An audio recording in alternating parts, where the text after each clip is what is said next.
Bonjour à tous et bienvenue dans une nouvelle vidéo. Pour ceux qui ne me connaissent pas, moi c'est Zara. Il y a 1 an et demi, je me suis installée en Algérie. J'ai pris le bateau, trouvé du travail, je me suis installée dans mon appartement et je me suis créé ma petite routine. Et pendant tout ce temps, j'ai partagé ça avec vous sur YouTube tous les dimanches. Pourtant, je reçois toujours autant de questions. Comment ouvrir un compte en banque? Comment trouver du travail? Comment faire quand on ne parle pas la langue? C'est pour ça que j'ai décidé de faire de cette vidéo un mini-guide pour tous ceux qui souhaiteraient s'installer en Algérie. Alors installez-vous bien et pensez à prendre des notes.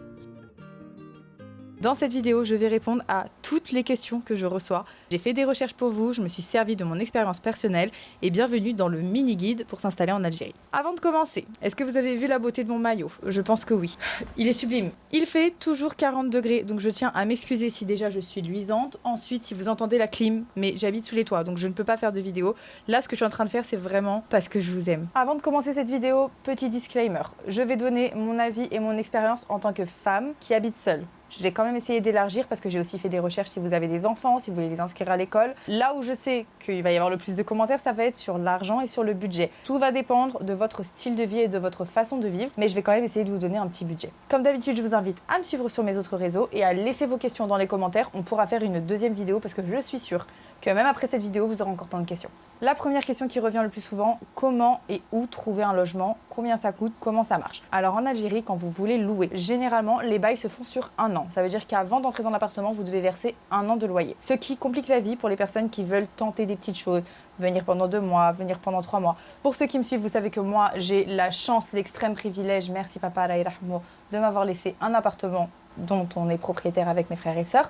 Mais j'ai quand même fait beaucoup de recherches d'appartements parce que quand je suis rentrée dans mon appartement, il n'était pas habitable, il y avait beaucoup de travaux à faire. Et donc, je me suis retrouvée à faire pas mal de recherches et j'ai utilisé en particulier le site Wetknis, dont vous avez certainement entendu parler. Alors Wetknis, c'est un site sur lequel on trouve absolument de tout. C'est un peu le bon coin algérien. Moi dessus, je trouve tous les produits dont j'ai besoin, vraiment tout.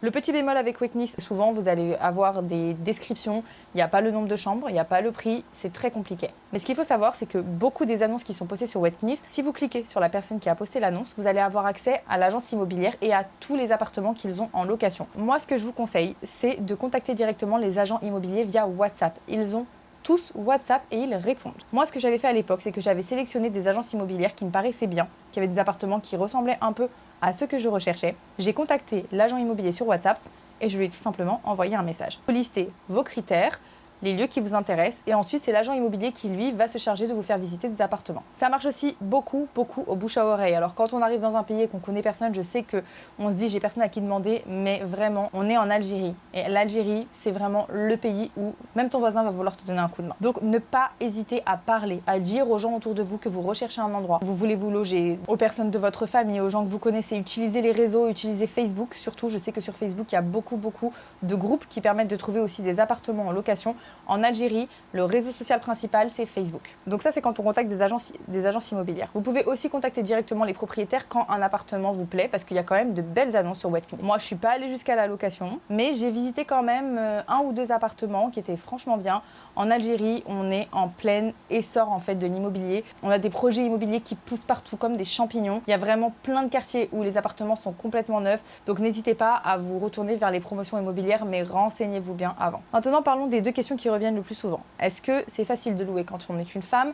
Et deuxièmement, quels sont les quartiers que tu nous recommandes? Alors, est-ce que c'est facile de louer quand on est une femme? Je pense que l'Algérie, c'est un pays qui est en pleine évolution. Vivre seule en tant que femme dans un appartement, c'est pas commun. Donc, dans certains quartiers, je pense que certains propriétaires pourraient être plus réticents. Mais on existe quand même, on est là, je ne suis pas la seule et on est de plus en plus nombreuses à se loger. C'est vraiment vous et votre chance et ce n'est vraiment pas impossible. Maintenant, parlons des quartiers. Tout va dépendre de votre style de vie, de ce que vous souhaitez. Si vous voulez être plus ou moins excentré d'Alger, moi, j'habite plus vers Sidi Frej. Je suis à 35-40 km d'Alger. Ça va vraiment dépendre de vous et de vos critères. Je vais vous faire une liste très personnelle de mes villes préférées que je vais classer en ville familiale et ville plus jeunes, immigrés, entrepreneurs, etc. Donc les villes familiales que je préfère, qui sont près de la mer, là où il y a des écoles, où on n'est pas très loin d'Alger, où il y a beaucoup de commerces, où vous allez vraiment trouver de tout. Le premier, ce serait Borj El Kifen. C'est vraiment un quartier que j'aime beaucoup, beaucoup. On est face à la mer. Il y a les transports, notamment le tram, qui permet quand même de rejoindre Alger. Donc ça, c'est très intéressant. C'est un quartier familial. C'est vraiment, vraiment un quartier familial. En tout cas, moi, c'est la ville que je recommande assez souvent. Après, il y a aussi toutes celles qui sont autour. Partez du principe que quand je vous cite une ville, vous pouvez toujours regarder celles qui sont autour. Je ne vais pas tout vous citer, mais voilà, là, je vous ai cité Borj, mais vous vous éloignez un petit peu, vous restez quand même un peu dans le même thème.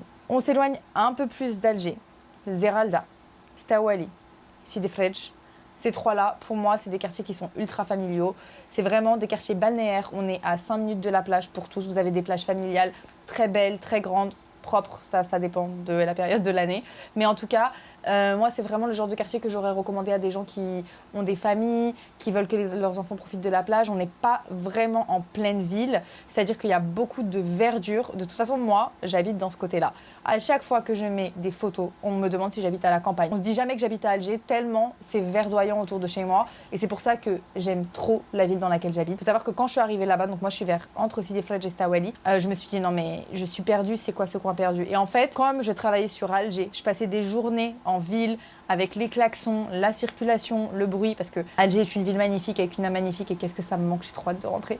Mais faut dire que quand tu travailles là-bas, bah c'est comme Paris en fait, tu n'en peux plus. Quand je rentrais chez moi à Stawali dans ma verdure, je peux vous dire que j'étais bien contente d'être par ici et surtout d'être à 5 minutes de la plage. Quelle vie de luxe, quelle vie de rêve, alhamdoulilah.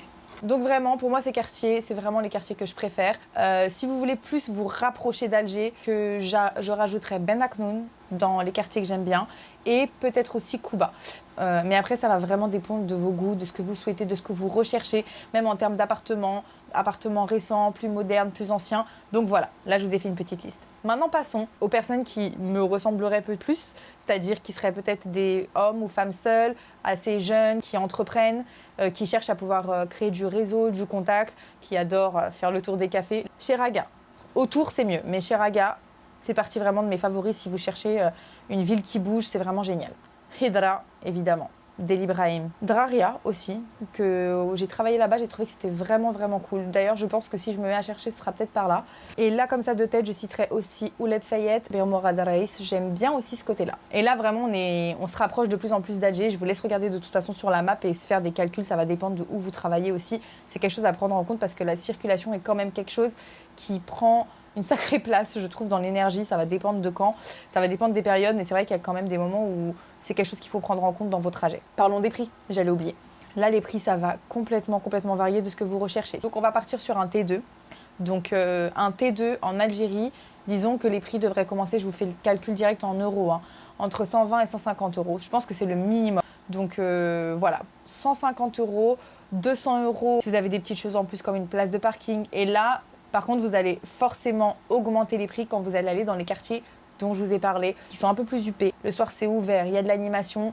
Donc forcément, les prix vont dépendre vraiment de l'endroit où vous vous placez. Mais en tout cas, je pense qu'on peut commencer avec un budget à 150 euros par mois.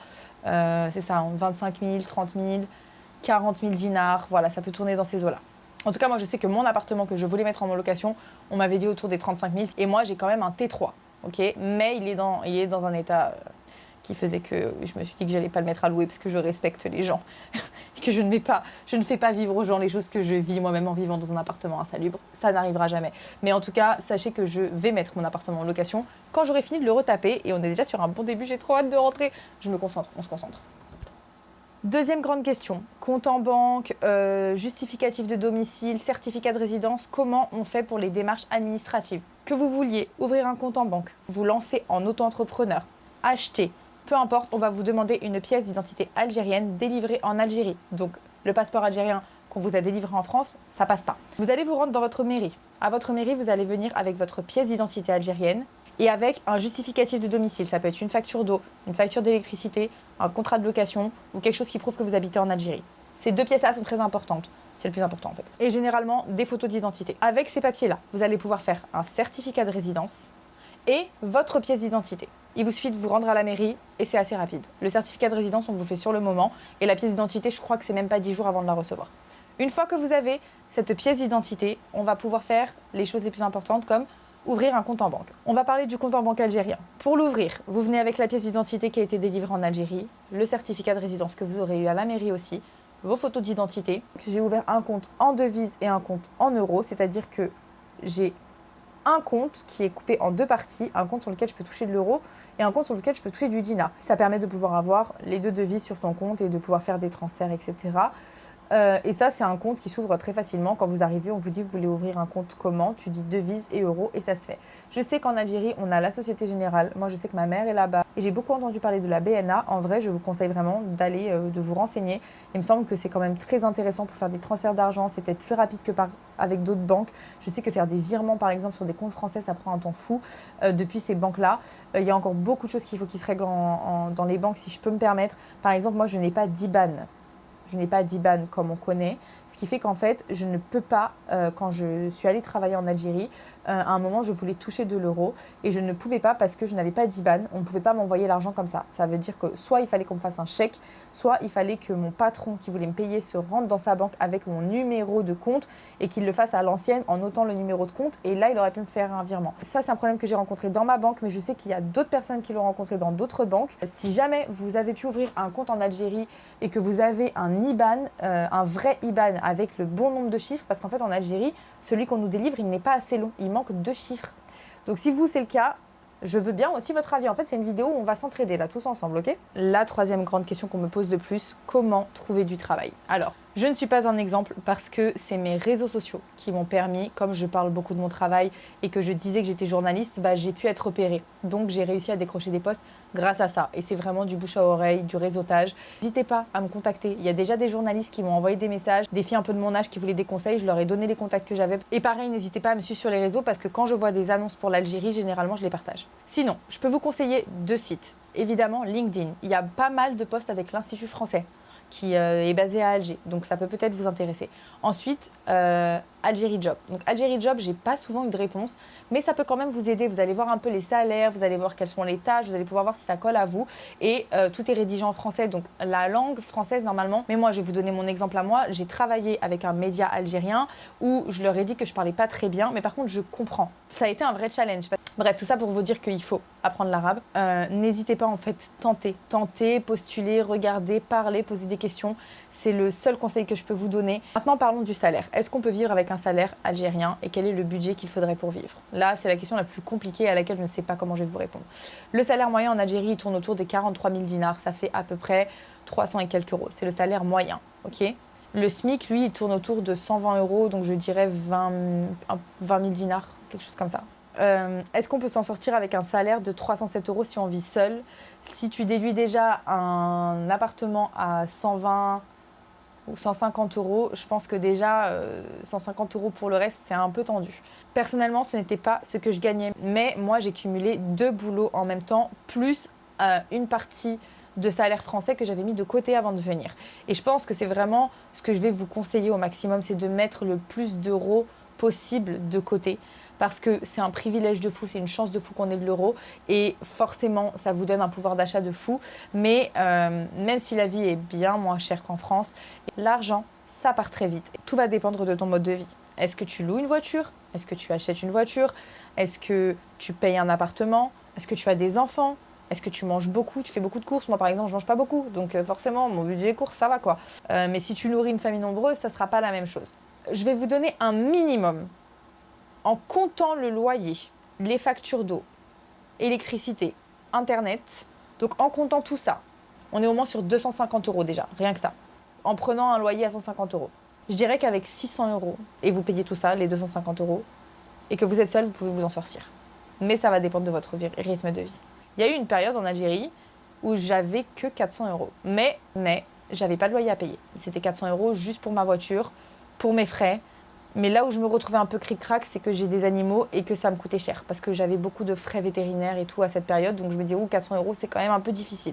Mais en tout cas, je dirais que 600, ça peut être un bon début si vous êtes seul. Si vous êtes en couple, que vous avez des enfants, moi, je peux pas faire de budget pour vous, les amis, j'ai pas d'enfants. Et si je tombe malade? C'est peut-être pas une question que vous vous êtes posée, mais c'est une question que je me suis posée. Alors en Algérie, à partir du moment où vous êtes salarié, vous avez une couverture sociale. Ça couvre la maladie, la maternité, les accidents du travail, les prestations familiales et le chômage. Il faut savoir qu'en Algérie, les frais de santé sont gratuits quand vous allez dans des établissements publics et payants quand vous allez dans des établissements privés.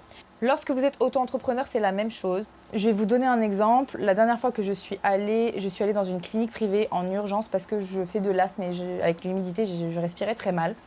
J'ai payé, c'est cher. Attention, c'est bien plus élevé que dans du public. J'ai payé au moins 1000 dinars la consultation. Et j'ai payé 500 dinars pour faire un masque respiratoire pendant une petite demi-heure. Comme la France et l'Algérie sont des pays qui sont liés par l'histoire, il y a une convention franco-algérienne qui existe et qui permet aux Français d'origine algérienne qui veulent s'installer en Algérie de faire basculer leurs droits grâce à la sécurité sociale en France. Je vous invite à vous rendre sur le site de la sécurité sociale et de poser la question directement. On va vous donner toutes les infos et comment le faire. Ensuite, une question qui m'est venue il n'y a pas très longtemps, c'était le droit au chômage. J'ai fait quelques recherches. Par exemple, je me suis posé la question, moi j'ai travaillé 1 an et demi en Algérie. Imaginons que je vais me mettre au chômage, est-ce que j'y ai le droit? Je crois qu'il faut avoir travaillé minimum 3 ans. Donc j'ai fait des recherches sur les conditions. Il existe bel et bien un chômage, mais je crois que c'est pour les personnes qui ont été licenciées économiquement en particulier. Je pense que c'est très important quand même de se renseigner sur tous ces cotisations, ces droits, comment fonctionne l'Algérie, comment fonctionne le pays. C'est des recherches que j'ai commencé à faire pour cette vidéo, que je vais creuser encore et que j'hésiterai pas bien sûr à partager avec vous ici ou sur d'autres réseaux. Et j'ai pensé justement à la retraite. Je voulais savoir si tu travailles toute ta vie en France, est-ce que quand tu pars en Algérie, tu peux toucher ta retraite? Et la réponse est oui. Vous ne perdez évidemment pas les droits que vous avez eus pendant toutes les années où vous travaillez en Algérie, en France. Par contre, imaginons que vous ayez 45 ans, vous avez travaillé toute votre vie en France et vous venez travailler en Algérie. Est-ce que vous pouvez cumuler les 2 retraites parce qu'il existe une retraite algérienne? La réponse est oui. C'est juste que ce seront 2 caisses différentes et donc vous ne pourrez pas avoir tout en un seul et même paiement. On calculera vos droits en France, vos droits en Algérie et vos cotisations vous seront versées. Se lancer en tant qu'auto-entrepreneur, comment on fait? C'est vraiment très simple. Je pensais que ce serait beaucoup plus compliqué. Il faut savoir que j'ai fait ces démarches toute seule en arrivant à Alger. Il vous faut tout simplement un contrat de travail, votre fameuse carte d'identité délivrée en Algérie dont je vous ai parlé au début. Vous vous rendez sur le site de l'ANAE et vous suivez le formulaire. C'est écrit et en français et en arabe. C'est super cool parce que quand tu tapes son prénom en français, il te le traduit directement en arabe. Bref, top de chez top. Vous ajoutez vos photos, les justificatifs dont je vous ai parlé, vous appuyez sur envoyer et 10 jours après, vous récupérez votre petite carte d'auto-entrepreneur à la poste. Quand vous vous déclarez, vous pouvez choisir plusieurs corps de métier et donc c'est cette carte qui va t'ouvrir la possibilité ensuite d'avoir la couverture sociale des auto-entrepreneurs et après tu vas aller te déclarer dans le centre d'impôt de ta ville de résidence. Pareil, moi je vous donne juste un seul conseil. On arrive le matin en premier et même une bonne demi-heure avant l'ouverture. On prévoit avec vous des stylos et des photocopies d'absolument tous les documents que vous pouvez avoir. Justificatif de domicile, votre pièce d'identité, votre permis de conduire. Vous me faites des photocopies de tout, ok? Et vous avez des stocks. Certificat de résidence à la mairie, vous en demandez 2. Vraiment parce que vous allez en avoir besoin. Vous pouvez même en demander 4 parce que vous allez en avoir vraiment besoin. Ça, c'est un truc que j'aurais dû vous dire au début.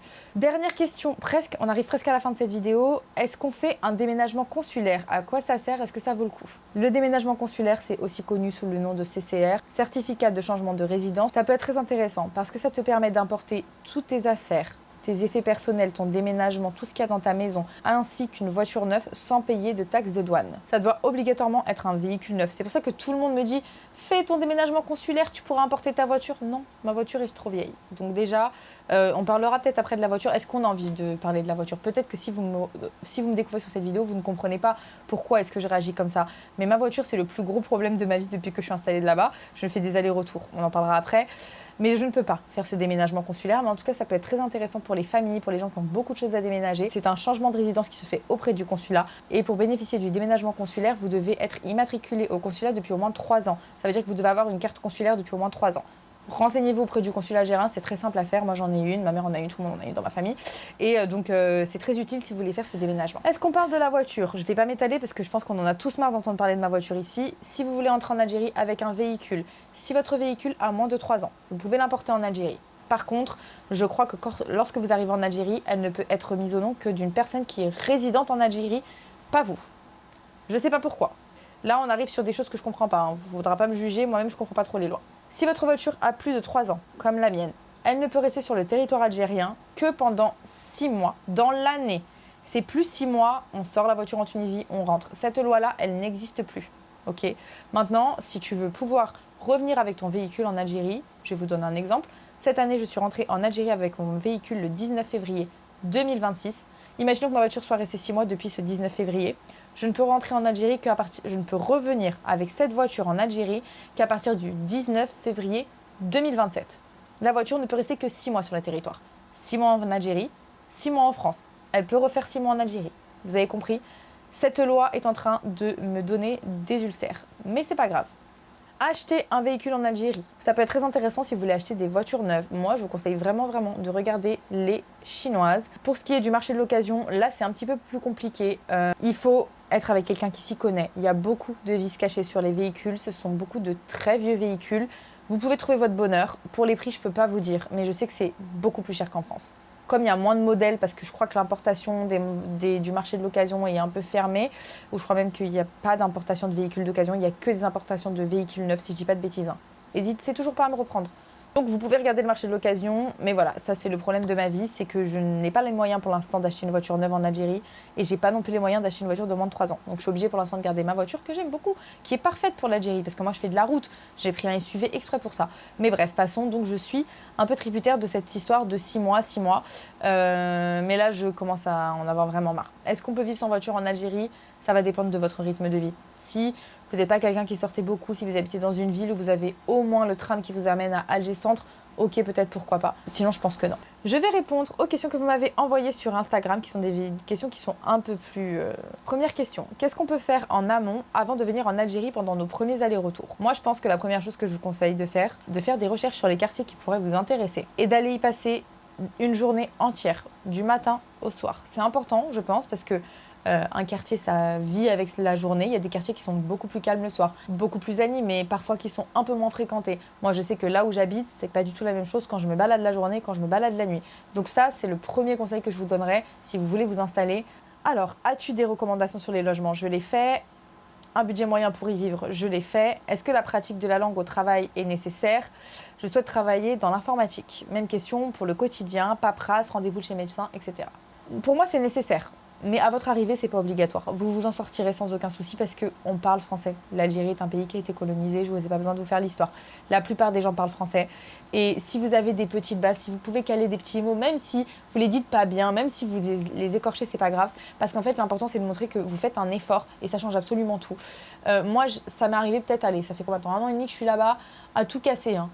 On va dire que ça m'est arrivé 3 ou 4 fois qu'on m'ignore ou qu'on souffle ou qu'on lève les yeux au ciel parce que je comprenais pas ce qu'on disait. Mais sinon, les Algériens ont un pays hospitalier et si t'arrives pas, c'est pas grave, tu vas demander au monsieur qui est avec toi, tu trouves quelqu'un qui parle un peu l'arabe et tu lui demandes de t'accompagner, le monsieur il va te dire oui, ou le monsieur ou la dame, peu importe. Mais en fait, c'est un pays où... C'est ce que je dirais toujours sur l'Algérie. Vous savez, là, en plus, je porte le maillot et tout, donc vous sentez que là, je suis dans une vibe de nationaliste de fou. Pardonnez-moi, mais ce que je vais dire, c'est vrai. On n'est pas un pays individualiste. On est un pays où on s'entraide. Même si on a des défauts, et on en a beaucoup, mais on n'est pas individualiste. Demain, tu as besoin d'aide, tu vas taper chez ton voisin il va se plier en 4, même s'il ne te connaît pas. Et encore plus si tu es une femme. Nécessaire si vous voulez évoluer. Peut-on avoir un business en micro-entreprise en France et un autre business en Algérie? La réponse est oui, il y a beaucoup de gens qui cumulent les deux. Ça va dépendre aussi d'où tu te déclares en tant que résidente et où tu vas déclarer après tes impôts, fiscalement, où est-ce que tu veux te déclarer. Mais en tout cas, si tu touches de l'euro, généralement, tu vas être obligé de déclarer ça en France. Et après, le dinar, tu peux le déclarer en Algérie. Là, par contre, c'est des conseils qui sont vraiment très... Il faut faire attention aux lois, etc. Je ne suis pas la meilleure pour vous répondre, mais en tout cas, la réponse est oui. Comment s'adapter à leur rythme, plutôt le rythme très chill de travail et à leur façon de travailler? Ça, c'est une question qui est tellement intéressante. Et c'est une question que j'ai déjà abordée dans une vidéo où je vous parlais du monde du travail en Algérie. C'est une question qui revient tout le temps. Le monde du travail en Algérie est très différent du monde du travail en France. Et je pense que je vais vous dire une phrase qui va vous permettre de comprendre. C'est qu'ils ne vivent pas pour travailler. Ils travaillent pour vivre. Voilà, tout simplement. Alors qu'en France, on a une mentalité où c'est le travail qui passe avant tout. Que tu sois malade, que ta mère, tu enterres ta mère, peu importe ton entreprise, c'est le plus important, tu vas bosser. En Algérie, ça passe pas du tout comme ça. On est dans un pays qui est beaucoup plus humain et où c'est à double tranchant. Je vais vous donner mon avis très sincère. Il n'y a pas la même pression, même si moi j'ai eu quand même beaucoup de pression dans mon boulot. Faut pas mentir, je me mettais la pression, mais on ne me mettait pas la pression. Dans mon boulot, en tout cas, tu pouvais arriver un peu à l'heure que tu voulais, tu pouvais quitter un peu quand tu voulais. On est très sociable, on se raconte nos vies. Je trouve qu'on mélange beaucoup un peu la vie privée, le public et la vie professionnelle, et vous allez comprendre après pourquoi je vous dis ça. Mais en tout cas, voilà, c'est... Par contre, pour les personnes qui lancent des business, pour les personnes qui veulent recruter des gens, et moi, j'ai pu parler beaucoup avec des restaurateurs, avec des gens qui se sont lancés en Algérie, avec des gens qui ont ouvert des boutiques, des cafés, parce que je discute beaucoup avec ces gens-là, qui sont auto-entrepreneurs. Et malheureusement, pour eux, c'est plus compliqué parce qu'ils ont du mal à trouver des gens fiables. Imaginons que tu tiens une boutique de macarons et que tu as engagé un manager qui est censé venir à 8h30 pour ouvrir la boutique de macarons quand tu n'es pas là et qui tient la caisse. Et qu'en fait, tu te rends compte que personne n'a ouvert ton magasin ce matin et tu vas appeler ton employé et ton employé va te dire que bah oui, non, mais en fait, aujourd'hui, il faut qu'il aille chercher sa mère à l'aéroport. Pour eux, c'est normal. Sauf que forcément, si toi, c'est ta boutique, tu as besoin qu'elle soit ouverte à 8h30, tu peux pas courir derrière ton employé pour lui dire que non, tu peux pas aller à l'aéroport chercher ta mère. Et ça arrive pas qu'une fois, ça arrive beaucoup. Moi, je suis partagée parce que je trouve qu'on vit dans un monde où on vit pour travailler, société capitaliste où tu fais rien, tu respires plus, tu n'as plus le temps de prendre ton temps. Mais c'est peut-être un peu trop l'extrême. Donc, par exemple, je sais qu'il y a des restaurateurs qui ont du mal. Quand ils engagent des jeunes, ils ont du mal. Le monde n'est pas comme ça. Mais en tout cas, ça arrive beaucoup dans ce qu'on m'a dit. Et de toute façon, si on me pose cette question de comment tu t'es adapté à leur côté chill, très chill, c'est que tout le monde sait qu'en vrai, il y a quand même ce truc d'être un peu nonchalant, un peu je m'en foutiste. Et en fait, l'Algérie, c'est un pays, les amis. Et ça, je pense qu'il faut que tout le monde se le mette en tête. Si tu n'es pas flexible, tu n'y arriveras jamais. L'Algérie, c'est un pays où si tu es un contrôle fric, si tu as l'habitude que tout se passe comme toi tu le veux, et ça, c'est moi. Voilà, moi, je suis là. Moi, la capricieuse, première. Quand je fais quelque chose dans ma tête, j'ai des tocs en plus. Donc moi, il faut que ce soit fait comme j'ai envie que ce soit fait. Et si ça ne se fait pas comme je fais, je vais pas m'énerver contre les gens. Je vais me sentir mal. Je vais me bouffer intérieurement. Je fais pas de mal aux gens, je crie pas sur les gens. C'est moi-même que je tape. Quand ça sort de mon contrôle, c'est très compliqué. Si vous êtes comme ça et qu'en plus vous avez l'ego de l'Algérien, bonne chance les amis. Inscription scolaire pour les enfants et les frais de santé. Frais de santé, j'ai répondu. Inscription scolaire, j'ai regardé pour vous. J'ai regardé pour toi. La personne qui m'a posé cette question est une amie chère à mon cœur. Donc, en Algérie, on a les écoles publiques et on a les écoles privées. L'école publique, elle est gratuite jusqu'au secondaire. Les parents, comme frais, ils vont avoir tout ce qui est fourniture scolaire, la cantine, le transport pour aller à l'école, etc. Et ensuite, il y a un budget annuel de 15 000 à 35 000 dinars. Quand on part sur des écoles privées, les prix sont forcément bien plus élevés. Et là, on parle de 5 000 à 15 000 dinars par mois. Crois-tu qu'il est difficile d'obtenir un emploi avec seulement le visa? Non, je pense pas du tout. Au contraire, si tu as un visa de travail, c'est parfait. Si tu as les compétences, il n'y a aucune raison qu'on ne s'intéresse pas à ton profil si tu n'es pas algérien. On cherche aussi des gens qui viennent d'ailleurs. Je ne sais pas dans quel domaine tu travailles, mais dans tous les cas, ton profil peut intéresser. Il ne faut pas que ce soit un frein pour toi si tu as envie de tenter l'expérience de travail en Algérie, comme on dit chez nous, marhaba. Voilà. Les amis, j'ai répondu à toutes les grandes questions que vous m'avez posées et je vous invite bien évidemment à poser toutes celles que vous avez en commentaire. Déjà parce que moi, je pourrais faire une vidéo, mais aussi parce que d'autres personnes pourront vous répondre. C'est vraiment une vidéo que je veux interactive. Moi, je vous ai posé plein de questions. Si vous avez des petits trucs pour moi, n'hésitez pas à donner vos réponses. Mais en tout cas, je veux qu'on partage nos avis, je veux qu'on se donne des tips. Comme d'habitude, vous pouvez me retrouver sur mes autres réseaux et sur mon adresse mail que je vous mets juste ici. Je suis trop contente d'avoir repris ces vidéos, vous m'avez trop manqué. Merci pour tous vos messages, merci pour tout. Et on se retrouve sur mes autres réseaux. Sinon, à dimanche prochain. Bisous! Want to live à l'Algérie, même si on n'est pas qualifié, ok?